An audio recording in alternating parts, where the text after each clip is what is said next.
ওয়ালাইকুম ৰহমতুল্লাহি ওবাৰাকাতু।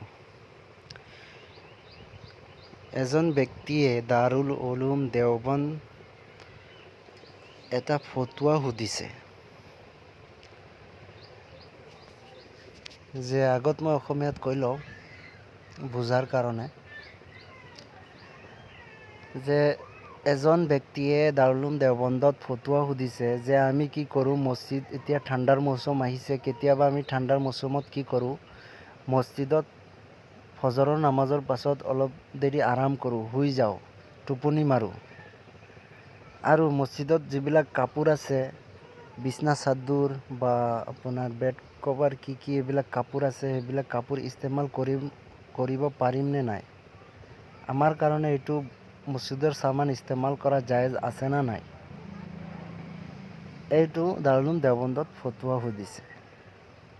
তাৰ পাছত দাৰুল উলুম দেওবন্দে ইয়াৰ উত্তৰ দিছে, ফতোৱা দিছে। ইয়াত জবাব নম্বৰ দিছে ৬২,২৭৯ নম্বৰ জবাব হয়। বিসমিল্লাহিৰ ৰহমানিৰ ৰহিম। শুনি লওক যে কৈ আছে যে হাদিছ শৰীফত আহিছে, যিটো মছজিদত নেকি ৫ ওয়াক্ত নামাজ পঢ়ায় আৰু আল্লাহৰ জিকিৰ আজকাৰ কৰে, তাত শুবলৈ নিষেধ কৰিছে, তাত শুব নোৱাৰিব। গপককৈ আমি কি কৰোঁ, শুই যাওঁ ফজৰৰ নামাজ পঢ়ি। কিন্তু আমাৰ মাছলা জানা নাই কাৰণে আমি কি কৰোঁ, অৱহেলা কৰোঁ, শুই যাওঁ, মছজিদৰ সামান ইস্তেমাল কৰোঁ। ভালকৈ শুনি লওক যে হাদিছ শৰীফত আহিছে, যিটো মছজিদত নেকি ৫ ওয়াক্ত নামাজ চলে, আল্লাহৰ জিকিৰ চলে, তাত শুবলৈ ইজাজত নাই।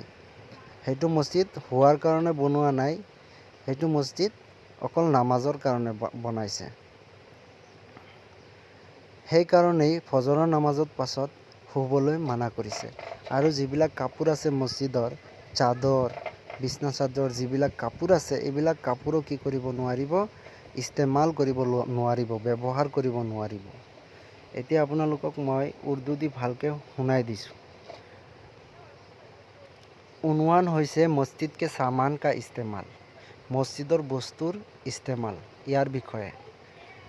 সৰ্বপ্ৰথম সৱাল কৰিছে, শুনি লওক।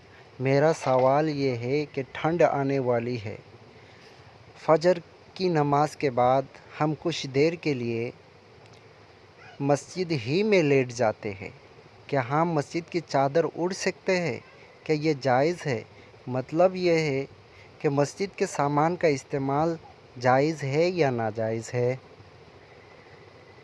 ইয়াত এইটো কৈ আছে যে মোৰ প্ৰশ্ন হ'ল যে ঠাণ্ডাৰ মৌচুম আহিছে, ফজৰৰ নামাজৰ পাছত আমি কি কৰোঁ, অলপ দেৰিৰ কাৰণে মছজিদত শুই যাওঁ। আৰু মছজিদত যিবিলাক চাদৰ আছে, যিবিলাক কাপোৰ আছে, সেইবিলাক আমি কি কৰোঁ, লওঁ, কাপোৰ লৈ পিনে শুই যাওঁ। এইবিলাক কাপোৰ লোৱা আৰু মছজিদত শোৱা জায়েজ হয় না নহয়, তাৰ বিষয়ে এতিয়া উৰ্দু জবাবটো মই শুনাই দিছোঁ। बिस्मिल्लाहिर रहमानिर रहीम।